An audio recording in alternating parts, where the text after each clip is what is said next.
memahami tentang kalimat ini, nikmat udah hidup kita. Nikmat. Kita akan merasakan manisnya iman, kelezatan iman. Hidup hati ini. Hidup hati ini. Dan bahagia. Kalau orang bilang soal bahagia, yang pertama soal kebahagiaan hati sebelum yang lain. Bukan bahagia harta, kendaraan, jabatan, uang banyak, bukan.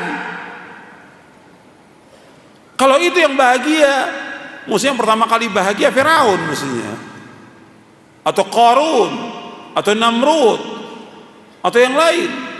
Tidak, kebahagiaan pertama kali dengan iman. Ini iman dalam hati kita, baru itu orang itu bahagia. Maka Allah akan hidupkan dia dengan kehidupan yang bahagia, kehidupan yang baik, hatinya baik. Kemudian Allah akan balas ganjarannya yang lebih baik dari apa yang mereka amalkan. Ini dibahas panjang lebar tentang ayat ini oleh Ibnu Qayyim di dalam kitabnya Miftah Daris Sa'adah. Tentang ayat ini dibahas oleh Ibnu Qayyim dalam kitabnya Miftah Daris Sa'adah. Jadi ikhwan fillah azakumullah, bahwa dengan kita mengucapkan kalimat la ilaha illallah ini harus kita menimbulkan keyakinan yang kuat dalam hati kita. Wajibnya kita beribadah hanya kepada Allah, dan wajibnya kita mengingkari semua yang disembah oleh manusia kepada selain Allah. Wajib kita ingkari. Baru ada kenikmatan. Maka Nabi tidak merasa tenang, tidak merasa puas kalau masih ada kubur yang disembah. Perhatikan, Nabi tidak merasa senang, tidak merasa puas, tidak merasa nikmat kalau masih ada kubur yang disembah. Makanya ketika Nabi Fatuh Mekah, disuruh kubur-kubur Lata, Uzza, Manah, dan yang semuanya dihancurkan semuanya. Yang di Ka'bah 360 patung dihancurkan semuanya. Kemudian Nabi pesan kepada Ali bin Abi Thalib radhiyallahu an, ya Ali, la tada' timthalan illa tamastahu wala qabran musyrifan illa sawaitahu. Wahai Ali, jangan kau tinggalkan patung-patung, melainkan kau hancurkan. Dan jangan kau biarkan kubur yang dibangun, melainkan kau ratakan semuanya. Hadis sahih riwayat Muslim. Jadi Nabi merasa tenang dengan apa? Dengan dihancurkan semua sesembahan kepada selain Allah. Tapi kalau kita lihat umat Islam ini tenang, ya, tenang ada orang berbuat syirik, bahkan tinggal di dekat apa? Kuburan yang disembah. Karena apa? Laris dagangannya. Nggak ada pengingkaran sama sekali. Nggak ada pengingkaran sama sekali. Orang beriman nggak tenang, takut Allah turunkan azab kepada mereka. Kita wajib mengingkari semua yang disembah selain Allah, dan kita wajib mengikhlaskan ibadahnya kepada Allah dengan ucapkan kalimat Allah. Kita masuk bab yang ketiga. Dan ini nggak cukup sekali pertemuan ya. Mungkin nanti ustadz lain akan mengulangi lagi 10 atau 20 kali supaya antum paham. Ini mukadimah aja ini. Bab yang ketiga tentang keutamaan 2 kalimat syahadat. Keutamaannya banyak, ya. Biasanya saya sebutkan lebih dari 30 keutamaan. Saya nggak bacakan semuanya, mungkinan 2 poin dari kalimat ini. Jadi kita harus mengucapkannya dengan jujur kalimat ini. Antum lihat di nomor 4 halaman 79. Orang yang mengucapkan 2 kalimat syahadat dengan jujur dari hatinya diharamkan masuk neraka. Rasulullah SAW bersabda, "Ma min ahadin yashhadu an la ilaha illallah wa anna Muhammadar Rasulullah sidqan min qalbi illa haramallahu 'alan nar."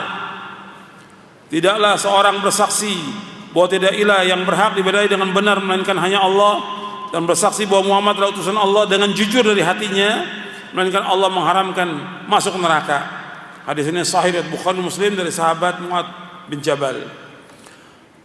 Antum lihat di sini, barang siapa mengucapkan kalimat la ilallah, asyhadu an la ilaha illallah wa asyhadu Muhammad Rasulullah, dengan jujur dari hatinya, maka diharamkan masuk neraka. Sebab ada orang mengucapkannya tidak jujur.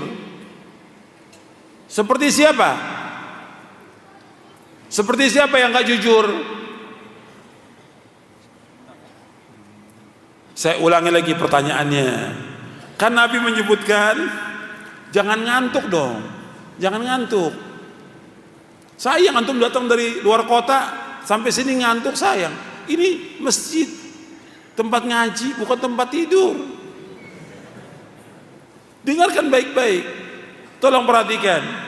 Nabi menyebutkan di sini, barang siapa yang bersaksi asyhadu an la ilaha illallah wa asyhadu anna Muhammad Rasulullah sidqan min qalbihi, dengan jujur dari hatinya, illa haramahullahu 'alan nar, illa haramahullahu 'alan nar, maka Allah haramkan baginya neraka.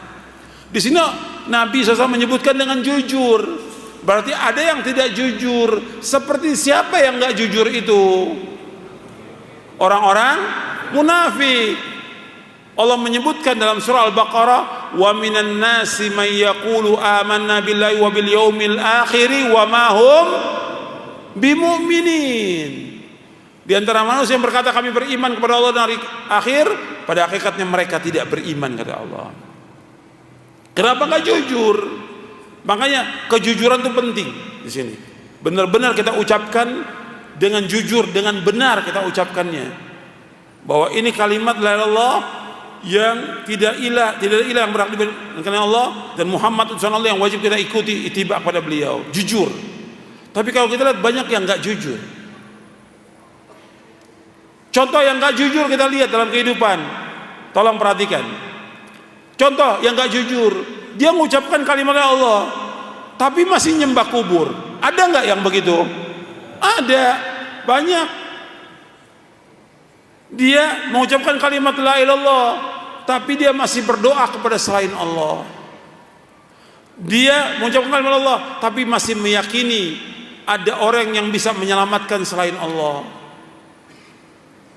Dia mengucapkan kalimat ini, dia masih meminta-minta kepada selain Allah. Ada nggak orang yang masih minta-minta? Ada. Minta-minta kepada manusia, menurut syariat nggak boleh, hukumnya haram. Ini merusak tauhid. Orang minta-minta itu merusak tauhid. Tauhid apa yang rusak di sini? Tauhid ar-rububiyah. Apakah dia orang awam, seorang penuntut ilmu, atau dia seorang dai? Seorang dai minta untuk pribadi, nggak boleh dalam Islam, tidak boleh. Minta-minta nggak boleh, hukumnya haram dalam Islam. Jadi orang minta-minta hukumnya haram dalam Islam, nggak boleh minta-minta. Ini merusak tauhid apa? Rububiyah. Disebutkan oleh Imam Ibnu Qayyim Al-Jauziyah dalam kitabnya Madarijus Salikin, orang yang minta-minta ini merusak tauhid rububiyahnya. Dia katanya sudah mengucapkan kalimat la ilaha illallah, kok masih minta-minta? Yang punya rezeki itu siapa sih? Allah. Kalau dia minta pada manusia, berarti dia meyakini ada rezeki dia pada manusia. Nggak boleh. Dia wajib minta kepada siapa? Kepada Allah. Makanya Ibnu Qayyim mengatakan, astagfirullahaladzim, Rasulullah mengatakan kepada sahabat Ibnu Abbas, idza sa'alta fas'alillaha wa idza sta'anta fasta'in billah. Apabila engkau minta kepada Allah. Apabila engkau minta tolong kepada Allah. Minta kepada Allah, jangan minta pada manusia. Nggak boleh, hukumnya haram dalam Islam. Minta permen aja nggak boleh sama orang, lagi minta uang nggak boleh, hukumnya haram dalam Islam. Orang yang minta-minta nanti di hari kiamat nggak ada mukanya. Walaysa fi wajhi muzatul ahmin, dalam riwayat Bukhari. Nanti di hari kiamat orang minta-minta itu nggak ada mukanya dari kiamat, tengkorak aja dia. Berat hukumannya dan diancam dengan neraka orang yang suka minta-minta itu. Merusak tauhid apa? Rububiyah. Kalau sudah mengucapkan kalimat ini, dia menunjukkan seluruh bentuk ibadah kepada Allah. Kemudian juga mengucapkan Muhammad Rasulullah. Banyak yang nggak jujur, kata ikutannya dia Muhammad SAW, itibanya pada Muhammad, tapi yang diikut oleh mereka siapa? Ustadznya, kiainya, taklid kepada kiainya. Ini hadis dari Nabi. Enggak, pokoknya saya ikut kiai aja udah. Ini jalan selamat hadis Nabi. Enggak, ikut kiai aja selamat kata dia. Jujur nggak ini orang ini? Enggak jujur, bohong dia mengatakan Muhammad Rasulullah. Yang wajib kita ikut siapa? Rasulullah. Dia berbuat bid'ah, melakukan perbuatan-perbuatan bid'ah, nggak jujur dia dengan ucapan ini. Makanya kalimatnya sedikit, tapi pemahamannya harus kita bahas. Ya sampai di sini kita istirahat dulu sebentar. Alhamdulillah, wassalatu wassalamu ala Rasulillah. Asyhadu an la ilaha illallah wahdahu la syarika lah, wa asyhadu anna Muhammadan abduhu wa rasuluh. Allahumma salli wa sallim wa barik ala nabiyina Muhammadin wa ala alihi wa sahbihi ajma'in. Ayolah ikhwah, a'azakumullah. Kita akan lanjutkan kajian kita dari buku Memahami Syahadat. Dan ini harus diulang-ulang pemahaman tentang ini. Kita baru masuk tentang keutamaan syahadat yang nomor 4, tentang kejujuran. Kalau seorang itu jujur mengucapkannya, benar dia ucapkan dan dilaksanakan dalam kehidupannya, maka diharamkan bagi dia masuk neraka. Tapi kenyataan yang ada seperti yang sudah saya sebutkan dan saya contohkan, orang mengucapkan kalimat la ilaha illallah tapi dia masih beribadah kepada selain Allah, dia masih menyembah kepada selain Allah, dia masih berdoa kepada selain Allah, masih punya keyakinan yang lain yang syirik. Ini enggak bermanfaat kalimat la ilaha illallah yang dia ucapkan. Dan dia mengucapkan kalimat Muhammad Rasulullah SAW, tetapi dia tidak ittiba kepada Rasulullah, tidak mengikuti Rasulullah SAW. Bahkan dia mengikuti gurunya, ustadznya, syekhnya, imamnya.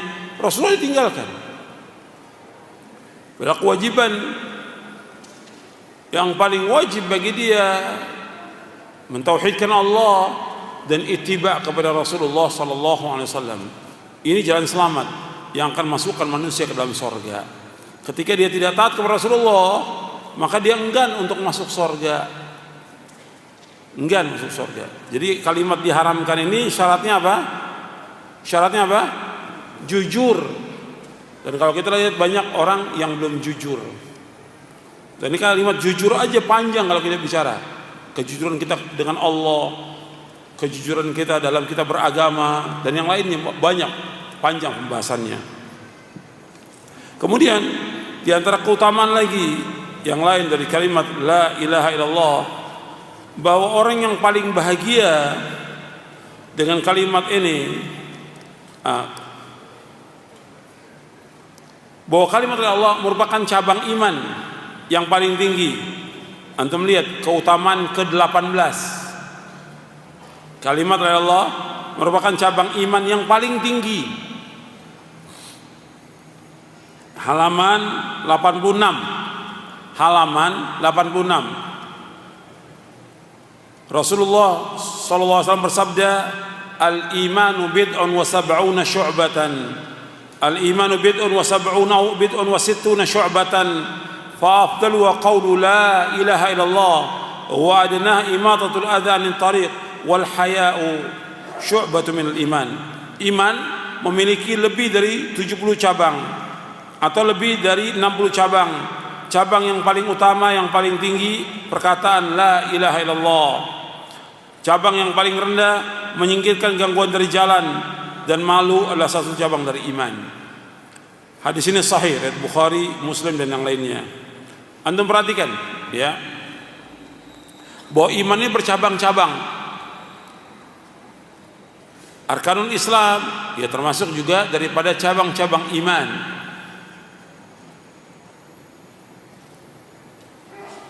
Melaksanakan salat, puasa, zakat, haji dan yang lainnya itu termasuk cabang iman. Berbuat baik pada orang tua termasuk cabang iman. Kemudian berbuat baik pada tetangga termasuk cabang iman. Dan yang lainnya lebih dari 70 cabang. Yang paling tinggi dari cabang iman itu adalah kalimat la ilaha illallah. Kalau disebutkan kalimat ini Apa cuma sekedar mengucapkan aja? Tidak. Dia harus memahami kalimat, meyakini kalimat ini, memahami kalimat ini, mengamalkan kalimat ini. Itu yang paling tinggi, yang memasukkan dia ke dalam surga. Kemudian yang paling rendah, menyingkirkan gangguan dari jalan. Yang paling rendah, menyingkirkan gangguan dari jalan. Jadi perhatikan itu, bahwa orang yang beriman dia harus berusaha menyingkirkan gangguan dari jalan. Apakah berupa batu, pecahan kaca, beling, duri, pohon yang mengganggu jalan, itu harus singkirkan. Antum juga kalau parkir nggak boleh sembarangan, mengganggu jalan orang nggak boleh. Ini menyingkirkan gangguan dari jalan. Parkir juga hati-hati. Nah, kalau menyingkirkan gangguan dari jalan termasuk cabang dari iman, nggak mungkin ada orang Islam yang beriman akan mengganggu orang, menteror orang, melemparkan bom, merusak. Nggak mungkin. Kalau dia orang yang beriman, nggak akan mungkin lakukan. Cabang iman yang paling rendah, menyingkirkan gangguan dari jalan. Nggak mungkin ada orang yang beriman melemparkan bom kepada orang, merusak, menteror, atau membakar, atau membunuh. Nggak mungkin. Perhatikan di sini. Ini yang paling rendah cabang iman, menyingkirkan gangguan. Kalau orang ambil pisau aja, pisau, ya, pisau, diancam seorang mukmin dengan pisau. Kata Nabi, orang ini tidak termasuk golongan kami. Gak boleh, hukumnya haram. Kalau kita bawa pisau, disuruh masukkan, sembunyikan. Gak boleh tunjukkan pada orang. Kata Nabi, man hamala alaina silah falaysa minna. Barang siapa yang mengangkat pedang pada kami, tidak termasuk golongan kami. Kata Nabi, kalau kamu bawa pisau, masukkan. Jangan sampai terkena seorang muslim. Sedikitnya gak boleh kena seorang muslim, supaya tidak mengganggu orang lain. Begitu ajaran Islam. Kalau sampai membunuh, hukumnya haram, dosa besar yang paling besar, membunuh. Makanya beraninya orang itu melemparkan bom sampai sekian banyak orang mati. Ini bukan dari Islam dan bukan jihad. Bukan, ini merusak di muka bumi. Merusak di muka bumi. Bukan dari Islam. Islam nggak pernah mengajarkan demikian. Gak mungkin. Membunuh seorang muslim, dosanya itu besar sekali. Bahkan dunia dan seisinya ini hancur lebih ringan dibandingkan dengan terbunuhnya seorang muslim, kata Rasulullah SAW. Nabi bersabda SAW dalam hadis yang diriwayatkan oleh Imam Nasai, la zawalu dunya ahwanu indallahi min qatli rajulin muslim. Hancurnya dunia ini lebih ringan dibandingkan terbunuhnya seorang muslim. Dosanya besar sekali membunuh seorang muslim itu. Makanya perhatikan, Islam itu ajaran yang membawa kepada kedamaian, tidak pernah mengganggu orang. Bahkan kalau ada orang mengganggu tetangga, kata Nabi apa? Saya ulangi lagi, kalau ada orang mengganggu tetangga, kata Nabi apa? Tidak beriman, tidak beriman, tidak beriman, kata Nabi. Man la ya'manu jaruhu bawa'iqahu, yang tetangganya tidak aman dari gangguannya. Nabi katakan 3 kali, tidak beriman. Kaitannya dengan apa di sini? Dengan iman. Makanya nggak boleh kita mengganggu orang lain. Perhatikan itu. Jangan membuat kerusakan di muka bumi. Hukumnya haram dan dosa besar. Kemudian wal haya syubatun minan, malu itu bagian daripada iman. Kita harus punya malu. Setiap kita harus punya malu. Setiap agama itu punya apa? Akhlak Islam itu malu. Kata Nabi, inna likulli dinin khuluqa wa khuluqul Islam al-haya. Setiap agama punya akhlak Islam itu malu. Malu itu perangai yang mencegah kita dari melalaikan hak Allah dan melalaikan hak makhluk. Mencegah kita dari melalaikan hak Allah dan melalaikan hak makhluk. Malu ini akan mencegah itu. Dan hak makhluk itu kita penuhi. Utang piutang dia harus bayar. Dia harus punya malu. Malu dia berbuat dosa dan maksiat, itu malu. Benar itu. Dia malu. Jadi ini kalau saya mau bahas panjang tentang masalah malu, al-haya fil Islam.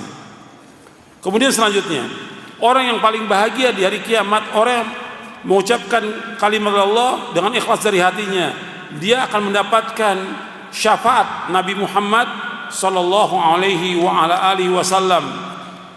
Antum lihat yang ke-32, keutamaan ke-32, halaman 96. Nabi bersabda sallallahu alaihi wasallam, as'adun nasi bi syafaati yaumil qiyamati man qala la ilaha illallah khalisan min qalbi. Orang yang paling bahagia dengan syafaat pada hari kiamat, orang yang mengucapkan kalimat la ilaha illallah dengan ikhlas dari hatinya. Jadi orang yang paling bahagia dari kiamat, orang yang mengucapkan kalimat la ilaha illallah dengan ikhlas dari hatinya, maka dia ada orang yang paling bahagia dengan syafaat Nabi Muhammad SAW. Artinya Nabi akan tolong yang tadinya dia mesti masuk neraka, dengan syafaat Nabi nggak jadi masuk neraka, atau dia masuk neraka dengan sebab perbuatan dosa maksiatnya, kemudian Nabi mengangkat dia. Artinya Nabi minta pada Allah agar dia dikeluarkan dari neraka, dimasukkan ke surga. Ini syafaat Nabi Muhammad SAW. Dan Nabi berikan kepada orang-orang yang berbuat dosa besar dari umatnya. Syafaat Nabi diberikan kepada orang-orang yang berbuat dosa besar dari umatnya. Tapi dapatnya syafaat ini bagi siapa? Bagi orang yang ikhlas dalam mengucapkan kalimat la ilaha illallah. Kemudian keutamaan yang terakhir, bahwa manusia akan ditanya oleh Allah tentang kalimat la ilaha illallah. Allah berfirman dalam surah Al-Hijr ayat 92-93, fa wa rabbika lanas'alannahum ajma'in amma kanu ya'malun. Demi Rabbmu, sungguh-sungguh kami akan tanyakan kepada mereka semua tentang apa yang mereka kerjakan. Kata Ibnu Umar radhiyallahu anhu, Anas bin Malik radhiyallahu anhu, dan Mujahid rahimahullah, bahwa Allah azza wa jalla akan menanyakan kepada manusia tentang kalimat la ilaha illallah.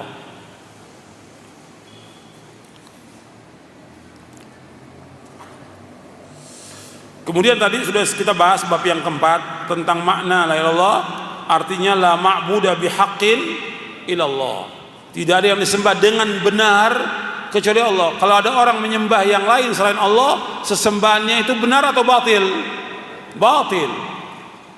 Jadi semua yang disembah oleh manusia selain Allah semuanya batil. Kemudian makna la ilaha illallah artinya kalimat tauhid ini tidak ada sesembahan yang disembah dengan benar selain Allah.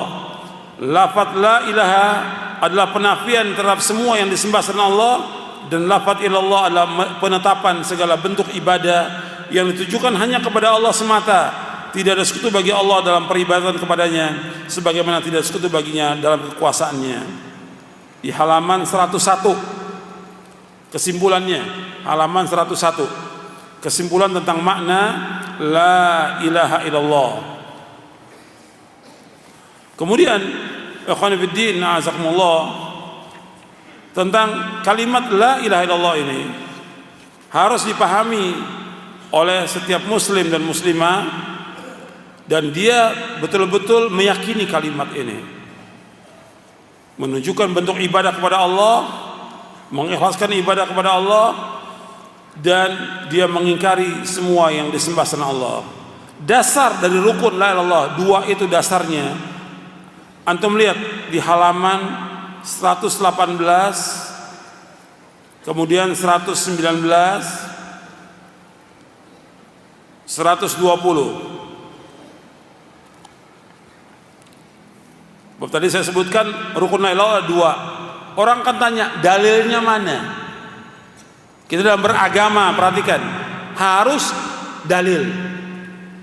Antum ingat tuh, agama Islam, agama dalil. Agama Islam, agama hujjah. Agama Islam, agama ilmu. Kalau ada orang menyampaikan sesuatu kepada kita nggak ada dalil, minta dalilnya. Mana dalilnya? Bukan kata ustadz, kata kiai, menurut syekh, kata syekh. Dalil, bukannya syekh. Dalilnya mana? Dalil yang diminta dalil hujjah. Anda lihat, orang-orang Yahudi, orang Nasrani mengatakan yang berhak masuk surga orang Yahudi, orang Nasrani. Kalimat ini benar nggak? Tapi Allah sebutkan dalam Al-Quran, kata mereka yang masuk surga orang Yahudi Nasrani. Kemudian Allah menyuruh Nabi Muhammad minta dalil. Mana dalilnya? Kalau kalian surga, antum buka surah Al-Baqarah, yang bawa mushafnya lihat. Surah Al-Baqarah surah kedua ayat 111. Antum lihat, yang bawa mushaf Al-Quran lihat. Wa qalu la yadkhulul jannata illa man kana hudan aw nasara tilka amaniyuhum qul hatu burhanakum in kuntum shadiqin. Mereka berkata, tidak akan masuk surga kecuali orang Yahudi atau Nasrani, kata mereka. Apa kata Allah kepada Nabi Muhammad SAW? Qul hatu burhanakum in kuntum shadiqin. Katakan kepada mereka, mana bukti kamu, mana hujah kamu, mana dalil kamu jika kamu orang yang jujur. Mana buktinya? Gak ada bukti sama sekali. Agama Islam agama dalil, agama hujah. Gak boleh kita ikut kalau gak ada dalil. Ini perhatikan nih, antum sudah ngaji ya, jangan ngomong lagi kata ustadz, kata syekh gitu. Ini gak benar. Udah sekolah lama jadi doktor, pulang kata syekh. Dalil bukan kata syekh. Dalilnya mana? Antum lihat Allah berfirman dalam surah Al-Isra surah 17 ayat 36. Buka mushafnya. Surah Al-Isra surah 17 ayat 36. Wala taqfu ma laisa laka bihi ilmun innas sam'a wal basara wal fuada kullu ulaika kana anhu mas'ula. Jangan kamu ikut apa yang kamu tidak tahu. Jangan kamu ikut apa yang kamu tidak tahu. Karena semua pendengaran, mata dan hati akan ditanya oleh Allah. Jangan ikut kita. Dalil. Makanya ketika kita berbicara tentang, kembali kepada yang tadi, makna la ilaha illallah itu ada nafi dan itsbat, dalilnya mana? Nah, sekarang saya sebutkan dalil. Antum lihat sekarang ini. Allah berfirman dalam surah Al-Baqarah ayat 256. Faman yakfur bit-taghuti wa yu'min billahi faqad istamsaka bil 'urwatil wuthqa lam fisama laha wallahu samiun 'alim. Barang siapa yang ingkar kepada tagut dan beriman kepada Allah, maka sungguh ia telah berpegang pada tali yang sangat kuat. Allah Maha mendengar dan Allah Maha mengetahui. Rukun nafi pada ayat ini adalah lafaz faman yakfur bit-taghut, barang siapa yang ingkar kepada tagut. Artinya la ilaha illallah, la ilaha berarti dia wajib mengingkari apa di sini? Tagut. Faman yakfur bit-taghut, wajib dia mengingkari tagut. Tagut itu apa? Tagut apa saja yang disembah selain Allah. Dia wajib mengingkari semua yang disembah selain Allah. Kemudian rukun itsbat di sini wa yu'min billah, dan dia beriman kepada Allah. Illallah, dia beriman hanya kepada Allah. Dia wajib beribadah hanya kepada Allah. Dia wajib meyakini satu-satu yang berhak untuk diibadahnya Allah saja. Kemudian dalil yang kedua, Allah berfirman dalam surah An-Nahl ayat 36, walaqad ba'atsna fi kulli ummatin rasulan an i'budullaha wajtanibut taghut faminhum man hadallah wa minhum man haqqat alaihi dhalalah fasiru fil ardi fanzuru kaifa kana aqibatul mukadzibin. Allah berfirman dalam surah An-Nahl ayat 36, sungguh kami telah utus pada setiap umat seorang rasul.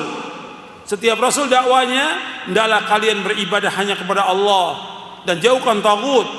Di antara mereka ada yang Allah tunjuki, di antara mereka ada yang tetap dalam kesesatan. Maka berjalanlah kalian di muka bumi, lihatlah akibat orang-orang yang mendustakan rasul-rasul. Surah An-Nahl ayat 36. Di sini rukun itsbatnya dengan kalimat ani'budullah, hendaklah kalian beribadah kepada Allah. Kemudian rukun nafinya wajtanibut tagut, hendaklah kalian meninggalkan tagut. Anda perhatikan di sini, ya. Dari kalimat ani'budullah itu kalau rukun la ilaha illallah masuknya di mana? Illallah. Wajtanibut tagut masuknya di mana? La ilaha. Dua ini. Di ayat ini ada dua kaidah. Di ayat ini sudah kita bicara sudah rukun la ilaha illallah, nafi dan itsbat. di ayat ini. Tapi di ayat ini ada rukun, dua kaidah yang dakwah itu wajib tegak di atasnya. Saya akan bacakan pada antum, dengarkan baik-baik.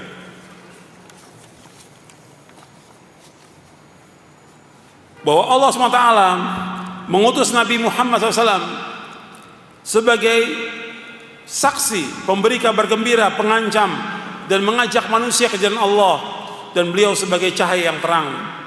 Risalah Nabi Muhammad SAW dan risalah semua rasul-rasul itu tegak di atas dua kaidah.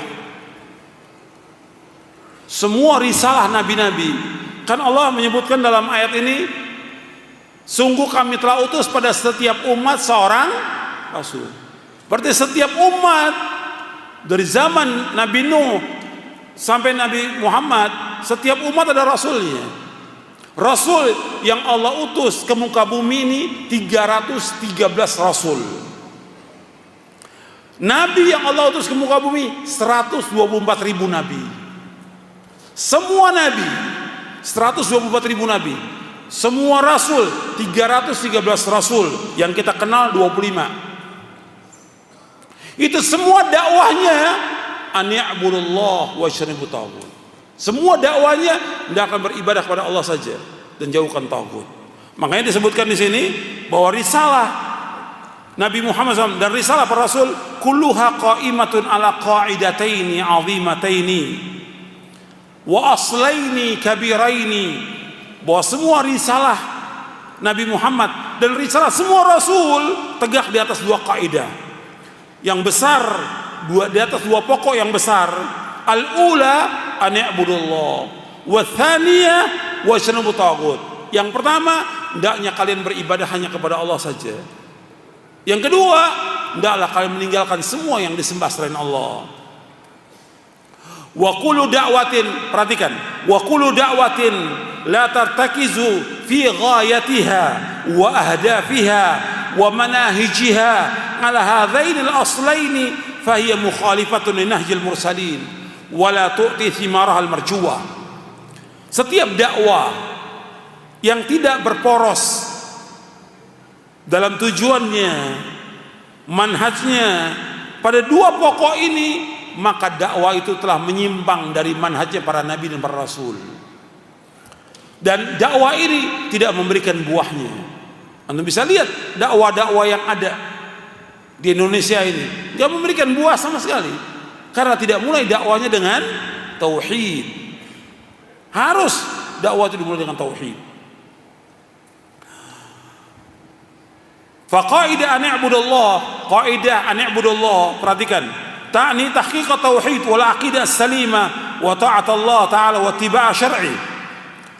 Kaidah yang pertama, beribadah kepada Allah artinya kita wajib mewujudkan tauhid, mewujudkan akidah yang benar, taat kepada Allah, dan wajib mengikuti syariatnya Nabi Muhammad sallallahu alaihi wasallam. Dan kaidah yang kedua, wajtanibut taghut, jauhkan taghut, yaitu tajannubul ahwa wal iftiraq wal bid'ah wa ma ta'ulu ilaihi minasyirki wal kufri wal zulm wal fisq wal i'rad an dinillah.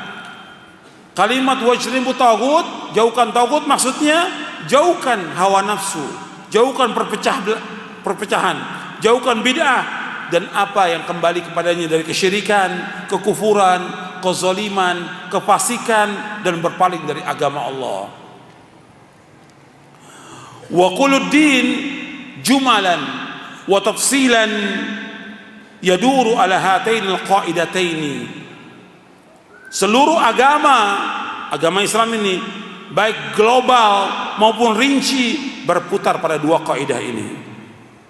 Walidha ihtawat ad-da'watu ila Allah taala ghayataini la tasihhu da'watu illa bihima. Oleh karena dakwah mengajak manusia ke jalan Allah itu mengandung dua tujuan yang tidak sah dakwah itu kecuali dengan dua tujuan ini. Jadi setiap dakwah yang ada wajib mempunyai dua ini. Yang pertama yaitu an i'budullah, beribadah kepada Allah, yaitu taqriruddin, wal aqidah wa ta'allumuha wa ta'limuha wa nashruha wal amalu biha. Kita wajib menegakkan agama ini, menegakkan akidah tauhid kepada umat ini, mengajarkannya, kita belajar mengajarkannya, mengamalkannya dan menyebarkannya di tengah-tengah kaum muslimin. Ini harus terus ini diulang berapa kali? Ribuan kali. Antum ingat Nabi Nuh alaihi salatu wasalam berdakwah berapa tahun? 950 tahun mendakwakan dakwah tauhid. Nabi Nuh alaihi salatu mendakwakan dakwah tauhid 950 tahun. Terus diingatkan umat untuk mentauhidkan Allah, menjauhkan syirik. Yang kedua yaitu himayatuddin wal aqidah, menjaga agama, menjaga akidah, wa difa' anha wa bayani ma yukhalifuha. Yaitu kita menjaga agama dan membela agama ini dan menjelaskan apa yang menyalahinya. Ini harus kita perhatikan di sini. Jadi dalam kita beragama ini harus tegakkan tauhid dan menjelaskan kepada umat tentang syirik, menjelaskan tentang akidah yang benar, manhaj yang benar, menjelaskan tentang manhaj yang menyimpang, menjelaskan tentang pokok-pokok agama, menjelaskan juga tentang bahaya dari penyimpangan kepada agama ini. Jelaskan ani'budullah wajtanibut taghut. Ini dua kaidah yang besar yang wajib diyakini oleh setiap muslim dan muslimah. Makanya para dai harus belajar lagi, para ustadz harus belajar lagi. Dakwahnya harus dimulai dengan apa? Dengan apa dakwahnya dimulai? Dengan tauhid, tidak dengan yang lain. Bukan masalah fikih, bukan masalah politik, bukan masalah yang lain. Tauhid. Bukan dimulai dari ekonomi, bukan dimulai dari usaha, ya, atau yang lainnya. Bukan dari dagang. Bukan. Kalau urusan dagang, urusan usaha, urusan apa? Fulus. Ini dakwah, urusan tauhid, lebih penting dari dunia dan seisinya. Bagaimana umat beribadah kepada Allah? Makanya ketika kita berdakwah, bagaimana dakwah kita mengajak umat untuk beribadah kepada Allah? Karena kita diciptakan untuk apa? Wa ma khalaqtul jinna wal insa illa liya'budun ma uridu minhum min rizqin wa ma uridu an yut'imun innallaha war-razzaqu dzul quwwatil matin. Allah berfirman dalam surah Adz-Dzariyat ayat 56 sampai 58. Tidak aku ciptakan jin dan manusia melainkan untuk beribadah kepadaku. Aku enggak minta makan dari mereka. Aku enggak minta rezeki dari mereka. Aku enggak minta rezeki dari mereka. Aku enggak minta makan dari mereka, kata Allah. Allah yang memberikan rezeki pada mereka. Allah yang maha kuat, Allah yang maha kokoh. Tujuan kita diciptakan oleh Allah untuk apa? Untuk ibadah, bukan buat makan, bukan minum. Kita diciptakan untuk ibadah kepada Allah. Kita diciptakan untuk mentauhidkan Allah. Maka ini tujuan dalam dakwanya semua nabi, semua rasul, bagaimana mengajak umat ini untuk mentauhidkan Allah. Setiap dakwah yang tidak seperti ini, dakwah ini menyimpang dari dakwanya para nabi dan rasul, menyesatkan manusia. Kenapa? Tidak mengajak orang untuk beribadah kepada Allah. Setiap dai dia harus berusaha bagaimana orang ini mentauhidkan Allah, menjauhkan syirik. Setiap dakwah demikian. Bagaimana dia mengikhlaskan ibadah kepada Allah, bagaimana dia mentauhidkan Allah, bagaimana dia tawakal kepada Allah, bagaimana dia takut kepada Allah, mengharap kepada Allah. Itu harus digiring umat itu kepada demikian. Bukan diajak untuk usaha, bukan diajak untuk dagang, bukan diajak buat organisasi, bukan diajak buat bikin partai, bukan.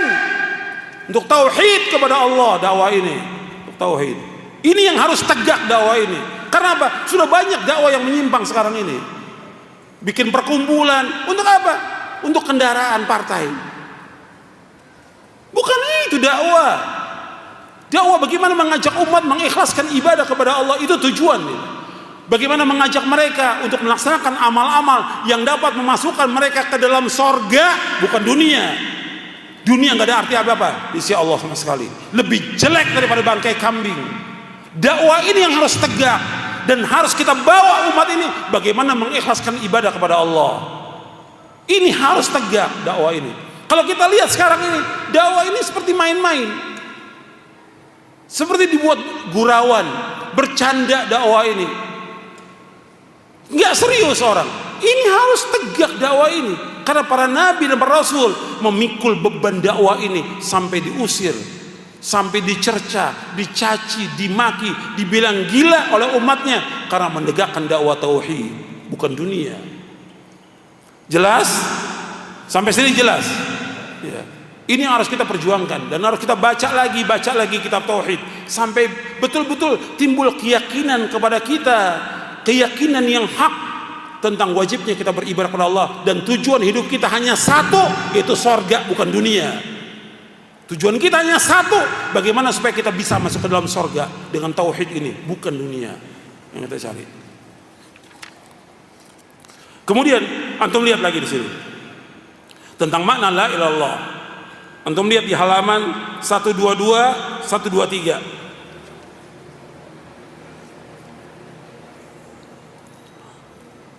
Nabi Muhammad SAW bersabda, "Man qala la ilaha illallah wa kafara bima yu'badu min dunillah, haruma malu wa damuh wa hisabu 'ala Allah azza wa jal." Barang siapa yang mengucapkan kalimat la ilaha illallah, tidak ilah yang berada dengan benar selain Allah, dan mengingkari sesembahan selain Allah, maka haramlah harta dan darahnya, dan hisab perhitungan amalnya diserahkan kepada Allah. Untuk melihat di sini, orang mengucapkan kalimat la ilaha illallah nggak cukup, tapi wajib bagi dia apa? Wa kafara bima yu'badu min dunillah. Dia wajib mengingkari semua yang disembah selain Allah. Jadi orang yang mengatakan kalimat Allah, dia mentauhidkan Allah, dia tidak dikatakan bertauhid sampai dia apa? Sampai dia apa? Mengingkari semua yang disembah selain Allah. Ini anda harus pahami yang seperti ini. Kita wajib mengingkari, nggak boleh kita diam. Makanya dakwah itu terus menjelaskan tentang tauhid, yang nantinya orang-orang kuburiyun, penyembah kubur, penyembah berhala, marah nggak mereka kepada orang yang mendakwakan tauhid? Marah atau tidak? Marah. Antum lihat permusuhan para nabi alaihi wassalatu wassalam, para nabi dengan umatnya disebabkan nabi berdakwah apa? Tauhid. Bukan ngajak umatnya dagang, bukan ngajak usaha, bukan ngajak ke partai, bukan ngajak segala macam, bukan. Karena nabi-nabi mengajak umatnya mentauhidkan Allah, sehingga apa? Nabi-nabi dimusuhi oleh umatnya dengan sebab ini. Ini harus kita dakwakan, mentauhidkan Allah. Kita dibilang gila oleh orang karena kita mendakwakan dakwah tauhid. Kita dibilang menjelekkan para wali karena kita mendakwakan tauhid. Pada akhirnya kita nggak pernah menjelekkan para wali, tidak. Tapi kita jelaskan, nggak boleh namanya orang Islam yang sudah mengucapkan 2 kalimat syahadat, kok dia menyembah kubur, kok dia meminta kepada sana Allah, dia minta rezeki kepada mereka. Kan banyak umat Islam yang datang ke kubur-kubur wali, sampai di sana berdoa, duduk, menangis, minta apa? Minta supaya lulus ujian, minta supaya naik jabatan, minta supaya dagangannya laris, minta supaya penyakitnya sembuh, minta supaya anaknya dapat jodoh. Betul nggak? Kenyataan seperti itu. Jutaan manusia yang datang. Kemudian juga orang-orang partai juga datang supaya partainya menang. Kenyataan seperti itu. Ini kesyirikan, kezaliman yang paling zalim, dosa besar yang paling besar yang nggak akan diampuni oleh Allah SWT. Kalau dia berbuat kesyirikan dan dia tahu, maka dihapuskan semua amalnya akan dihapuskan oleh Allah SWT. Jadi ini harus kita pahami tentang kalau orang bertauhid, dia wajib mengingkari semua yang disembah selain Allah. Kemudian selanjutnya, ikhwan fillah, jazakumullah, untuk kalimat la ilaha illallah ini yang terakhir saya mau ingatkan, antum lihat di halaman 138 139. Jadi bagaimana kita mewujudkan atau realisasi kalimat tauhid? Syekh Abdurrahman bin Nasir As-Sa'di rahimahullah mengatakan begini. Antum lihat bukunya, lihat ya. Yang dimaksud dari mewujudkan tauhid adalah membersihkannya dari syirik besar maupun syirik kecil, dari bid'ah yang berupa perkataan dan keyakinan, dari bid'ah yang berupa perbuatan, juga dari perbuatan maksiat. Itu semua dilakukan dengan cara menyempurnakan keikhlasan kepada Allah dalam setiap perkataan, perbuatan dan niat, juga dengan menghindari dari perbuatan syirik besar yang membatalkan tauhid dan syirik kecil yang meniadakan kesempurnaannya, serta menghindari dari perbuatan bid'ah dan maksiat yang mengotori tauhid, meniadakan kesempurnaannya dan mencegah dari mendapatkan pengaruhnya. Untuk melihat halaman 138 139. Barang siapa yang mewujudkan tauhid ditandai dengan penuhnya hati dengan iman, tauhid dan ikhlas, dan dibenarkan dengan amalan, dia tunduk kepada perintah-perintah Allah dan tidak mengotorinya dengan terus-menerus melakukan perbuatan maksiat, maka dia akan masuk surga tanpa hisab. Bahkan termasuk orang-orang yang pertama memasuki dan menempati surga. Dan di antara keistimewaan yang menunjukkan akan perwujudan kalimat tauhid adalah sempurnanya ketaatan kepada Allah Azza wa Jalla dan kuatnya tawakal dia kepada Allah, yang mana dia tidak memalingkan hatinya kepada makhluk di dalam setiap urusannya. Dia tidak meminta kehormatan dari mereka, tidak minta-minta kepada mereka, baik itu dengan perkataan maupun perbuatan. Sebaliknya, kondisi lahir dan batinnya, perkataan dan perbuatannya, cinta dan bencinya, dan seluruh keadaannya dimaksudkan untuk mengharapkan wajah Allah, ikhlas kepada Allah, dan mengikuti contoh Nabi Muhammad SAW. Dan manusia dalam posisi ini bertingkat-tingkat. Mewujudkan tauhid bukan dengan angan-angan, bukan dengan dakwahan yang kosong dari kenyataan, tidak juga dengan kekaguman yang sepi dari tindakan yang nyata.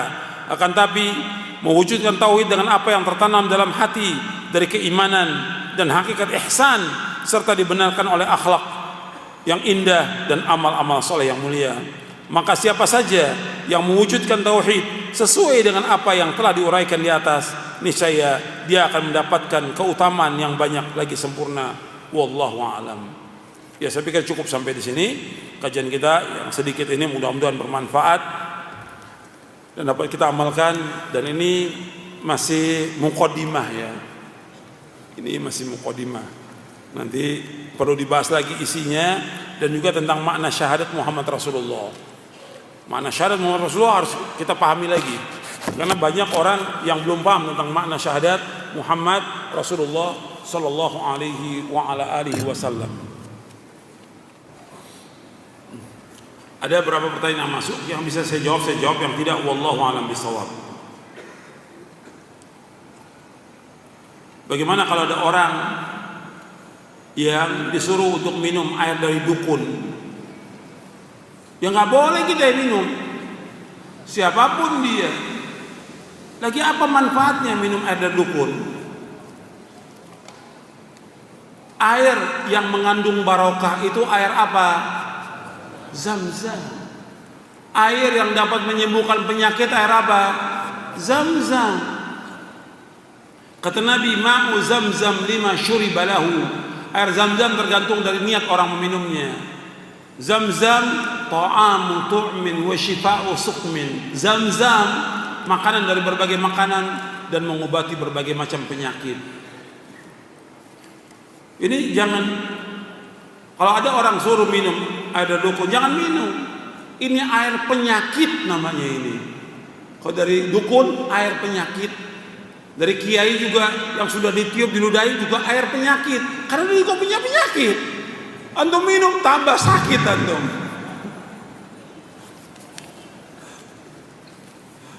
Jadi yang disuruh oleh Nabi SAW minum air apa? Zam-zam. Kalau kita umroh atau haji bawa air zam-zam. Ini mengobati penyakit, air yang barokah. Zam-zam itu. Air hujan juga barokah. Allah sebutkan dalam Al-Quran. Wa anzalna minas sama'i ma'an mubarakah. Kami turunkan dari langit air yang diberkahi. Air hujan barokah. Tapi yang tentang yang air yang diminum oleh Nabi Muhammad dan para sahabatnya, air Zam-Zam. Air Zam-Zam. Dan mengobati penyakit. Ibnul Qayyim Al-Jauziyah itu pernah sakit parah di Mekah. Minum Zam-Zam, sembuh. Jadi berobatnya dengan melaksanakan ibadah kepada Allah. Dengan apa? Dengan umroh, dengan banyak tawaf, doa di sana, minum Zam-Zam. Bukan pergi ke Cina, bukan.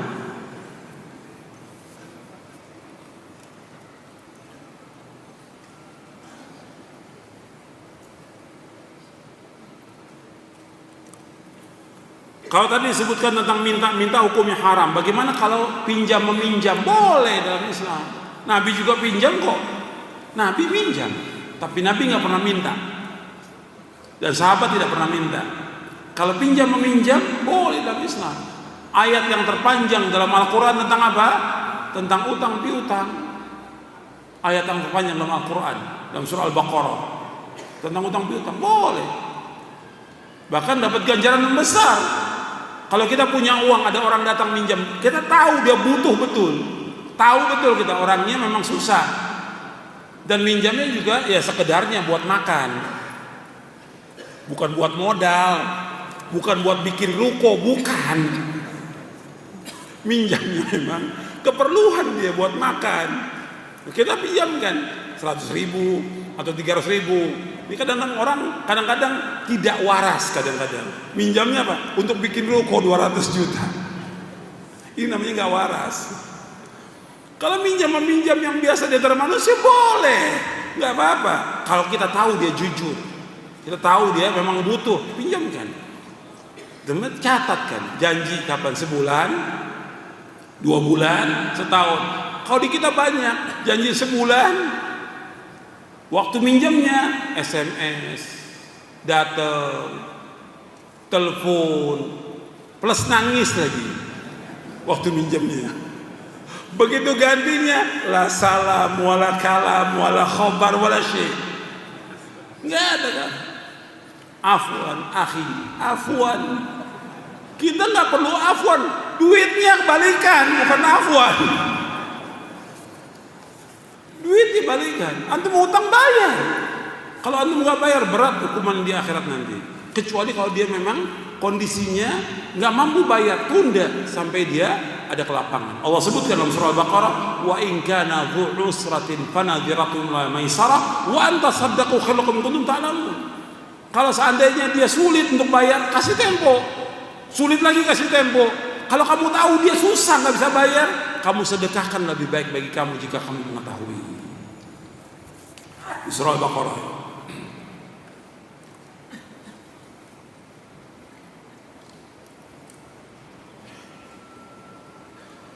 Seorang talibul ilm dia harus bekerja, karena minta-minta haram, ya wajib dia bekerja.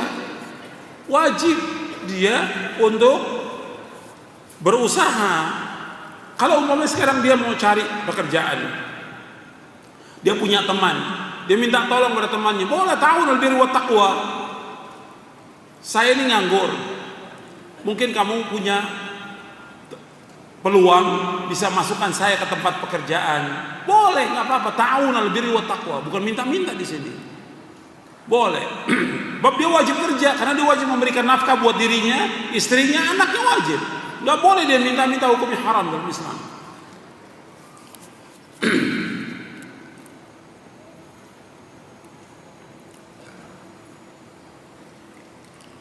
Haruskah seorang muslim memperbarui syahadatnya setiap saat? Tidak. Tetap aja dia akan mengucapkan syahadat setiap dia sholat, menjawab azan, kan dia mengucapkan syahadat. Yang penting bagaimana dia memahami setelah mengucapkan syahadat itu, dia memahami kalimat itu. Yang tidak ada pemahaman itu. Jadi kalimat memperbarui iman itu dengan kita memahami kalimat itu, meyakini kalimat, belajar lagi dan mengamalkan kalimat itu. Bagaimana seorang yang dia belajar ilmu syar'i, dia mengajar ilmu syar'i di satu pondok yang memang dia di situ hidupnya, dia ngajar. Boleh nggak dia mengharapkan sedikit dari nafkah yang diberikan, ya boleh, karena kan dia di situ ngajar dari pagi sampai sore, sedangkan dia nggak mampu lagi untuk mencari usaha yang lain, ya boleh, jangan bilang seperti itu. Ya, saya lanjutkan. Ini pertanyaan juga diulang lagi berkaitan dengan muamalah dengan manusia. Bagaimana kita meminta bantuan kepada manusia? Kalau minta bantuan dalam artian ta'awun al birri wa taqwa, tenaga, bukan kita minta buat pribadi kita, buat kita makan, buat anak kita, nggak boleh. Tapi ta'awun, tolong menolong, boleh di antara masyarakat. Seperti tadi pinjam meminjam.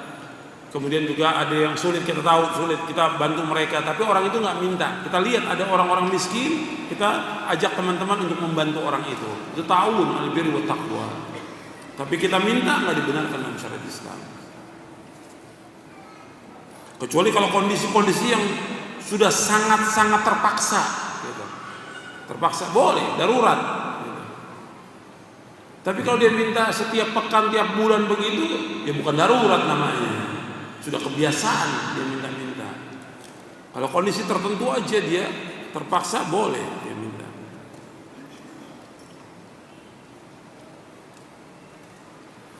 Bagaimana tentang orang tua atau mertua yang masih melakukan praktek-praktek bid'ah? Ya tetap kita dakwakan, ya dengan lisan, dengan buku. Kemudian juga kalau antum juga ada radio roja untuk mendengarkan, atau tulisan yang selembar, 2 lembar nasihat, boleh antum sampaikan, atau rekaman antum dengarkan. Dan doa jangan lupa agar Allah memberikan hidayah. Dan ini perlu waktu, jangan antum samakan dengan antum dimudahkan Allah dapat hidayah langsung terima, tapi belum tentu orang tua kita, belum tentu juga mertua kita. Jadi perlu sabar dan dakwakan terus.